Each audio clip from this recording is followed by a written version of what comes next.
Bonjour, je vais parler de la saison 1 de Swamp Thing.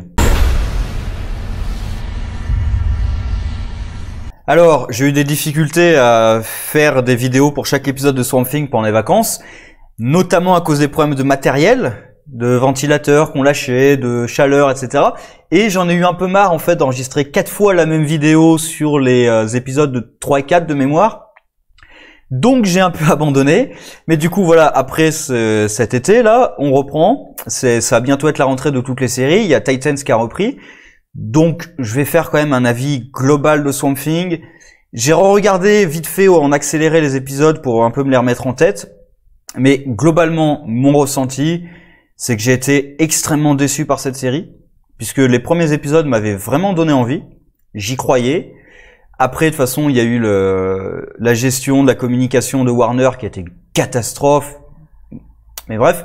Mais sinon, globalement, j'étais extrêmement déçu. Je dirais que la raison principale, c'est que la série s'appelle Swamp Thing et qu'on ne se concentre pas assez sur Swamp Thing.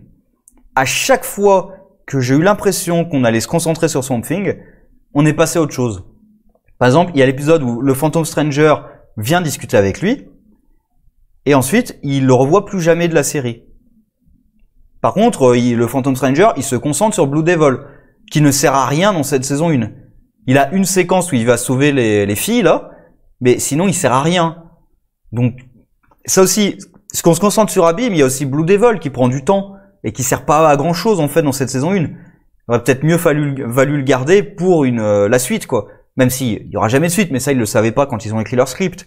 Donc, moi, je l'aurais plutôt gardé en réserve pour la suite, et là, je me serais concentré sur Swamp Thing. Parce que du coup, la découverte que Swamp Thing n'est pas Alec Holland, elle a quasiment aucun poids pour moi. Parce qu'on l'a presque pas vu. On l'a presque pas vu réagir à sa transformation. Donc là, le fait de découvrir que, en fait, je ne suis pas Alec Holland, mais je croyais l'être et tout, donc ça doit être quelque chose de dévastateur pour lui. Alors, justement, je pense aux comics. Dans les comics, quand il apprend ça, il devient fou de rage. Et après, il est catatonique pendant plusieurs numéros. C'est vraiment quelque chose qui le dévaste. Là, on voit qu'il est touché, mais on l'a pas vraiment connu, ce personnage. Ni Alec, ni Swamp Thing. Donc, il y a quand même un gros problème à ce niveau-là. Sinon, oui, on se concentre beaucoup trop sur Abby.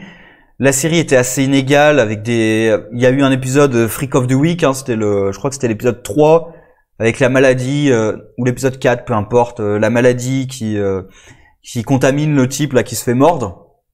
Et ça provoque des hallucinations, et ça servait à rien. En plus, normalement, un épisode comme ça où on a des hallucinations, c'est fait pour faire découvrir des secrets des personnages. On découvre quoi? Que la mère de Matt tient à lui et qu'elle est prête à tout. Bah oui, c'est une mère, quoi.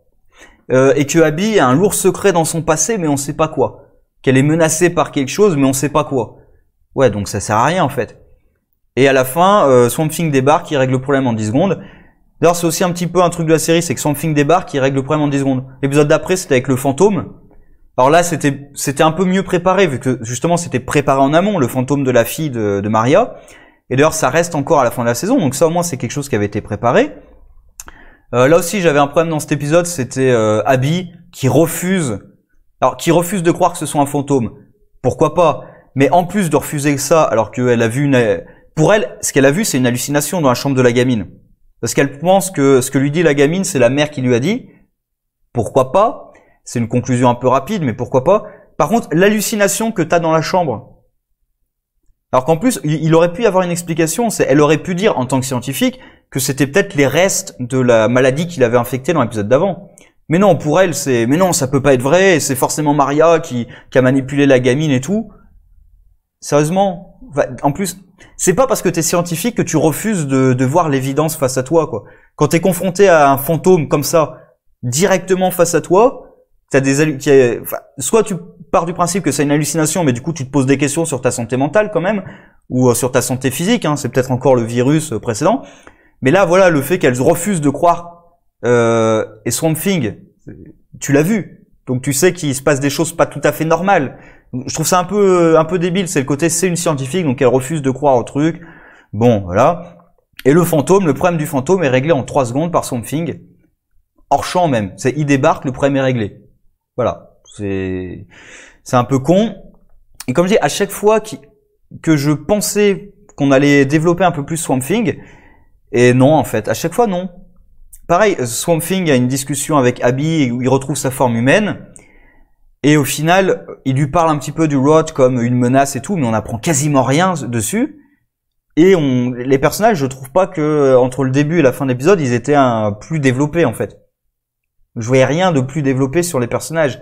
Peut-être leur relation tous les deux entre eux, mais chacun indépendamment, pas vraiment. Alors on apprend aussi que Matt est celui qui a tué Swamp Thing. Ça aussi, enfin Alec. Ça aussi, je trouve que c'est sorti un peu de nulle part d'un coup. Parce que c'est le mec qui vient faire du chantage à la mère de Matt. Et en fait, la première réflexion que je me suis dit, c'est vrai? C'est Matt qui a tué? J'ai raté un truc ou Alors peut-être que j'ai encore raté un truc, mais il me semble que le premier moment où on évoque la possibilité que ce soit Matt, c'est au moment où il y a un type qu'on n'a jamais vu, ou alors qu'on a vu peut-être en arrière-plan. Enfin, c'est pas un personnage principal, important même. Un type qu'on n'a jamais vu qui vient qui vient faire du chantage à sa mère. Et honnêtement, je me suis demandé si c'était vrai. Après, je vois la mère l'abattre. Alors, si elle l'abat, c'est que ça doit être vrai. Mais depuis quand? Ça, c'est quelque chose qu'ils auraient pu préparer. Justement, c'est un mystère qu'ils auraient pu développer sur qui l'a tué, pourquoi, etc. Non, c'est là d'un coup, on te dit la vérité, mais vraiment d'un coup. Avec en plus un personnage qui est vraiment pas important, au point qu'il se fait tuer tout de suite. Je sais même pas s'il a un nom dans le script. Voilà, je trouvais ça un peu con. Après, il y a toute l'intrigue avec Sunderland. Ça, j'ai trouvé ça pas mal. Pareil, la lutte de pouvoir avec sa femme qui reprend le pouvoir et tout, qui manipule. Ça, j'ai trouvé ça plutôt sympa. Il y a aussi Jason Woodrue. Ça, j'ai bien aimé sa descente au fur et à mesure dans la folie et tout. Et la dernière séquence avec sa femme où il essaie de la guérir. J'ai plutôt aimé. Surtout la maladie de sa femme, où on voit que quand même il tient à elle, mais en même temps, il agit pas forcément de la meilleure manière. D'ailleurs, ils ont mis une scène post-crédit. Bon, je doute qu'on ait jamais une suite. Mais bon, voilà, ils ont foutu une scène post-crédit avec Woodrue, avec ses pleins pouvoirs, qui apparemment tue Matt. Sa mère ayant été tuée juste avant par Sunderland. Donc voilà, un peu déçu par tout ça. Assez inégal, pas assez de Swamp Thing. Swamp Thing aussi qui se fait capturer trop facilement. Et d'ailleurs, même à la fin, on voit quand il revient pour tuer tous les militaires. Oui, mais en fait, pourquoi t'as pas fait ça dès le départ? Il peut contrôler les plantes. Donc, il a pas besoin de maîtriser tous les pouvoirs de Swamp Thing. Parce que s'il maîtrisait vraiment tous les pouvoirs de Swamp Thing, il y a aucune chance que les militaires le capturent. Mais même sans maîtriser tous les pouvoirs de Swamp Thing, du moment où il peut maîtriser les plantes, donc il peut contrôler les lianes et tout, et tous les tuer. Pourquoi il le fait pas? Parce que c'est pas comme si ça le dérangeait de tuer. Donc pourquoi est-ce qu'il le fait pas? Alors plus tard, on voit qu'il est capable de le faire sans aucun souci. Il est pas tellement plus puissant ou mieux entraîné ou quoi que ce soit. Donc, voilà, et je trouve qu'il se fait capturer beaucoup trop facilement pour les besoins du scénario, pour refaire la scène des comics. Sinon, oui, il y a aussi Sunderland quand son épopée dans la forêt, là, enfin dans le marais, où j'étais convaincu qu'il allait être possédé par le Rot. Alors, je pense que si on avait continué la série, c'est ce qui se serait passé. Parce qu'on voit quand même il y a le Rot qui essaie de s'insinuer en lui. Peut-être même depuis qu'il est gamin, vu ce qu'il a vécu dans le marais. C'est peut-être même à ce moment-là que le Rot a essayé de s'emparer de lui, vu que son père a apparemment été tué par le Green. Et à la fin, hop, il reprend la maladie qui vient des marais. Alors, pourquoi? Est-ce que c'est parce qu'il a passé du temps dans les marais que d'un coup, ça revient? Je sais pas exactement, mais je pense que si la série avait continué, il aurait été possédé par le Rot d'une manière ou d'une autre. Alors, on sait toujours pas ce que c'est dans cette série. Dans les comics, on sait, mais là, dans cette série, on sait toujours pas. Et on saura jamais, c'est un peu dommage. Voilà, donc pour moi, assez inégal. Pas assez concentré sur Swamp Thing. Parfois, des gros défauts d'écriture, hein, vraiment.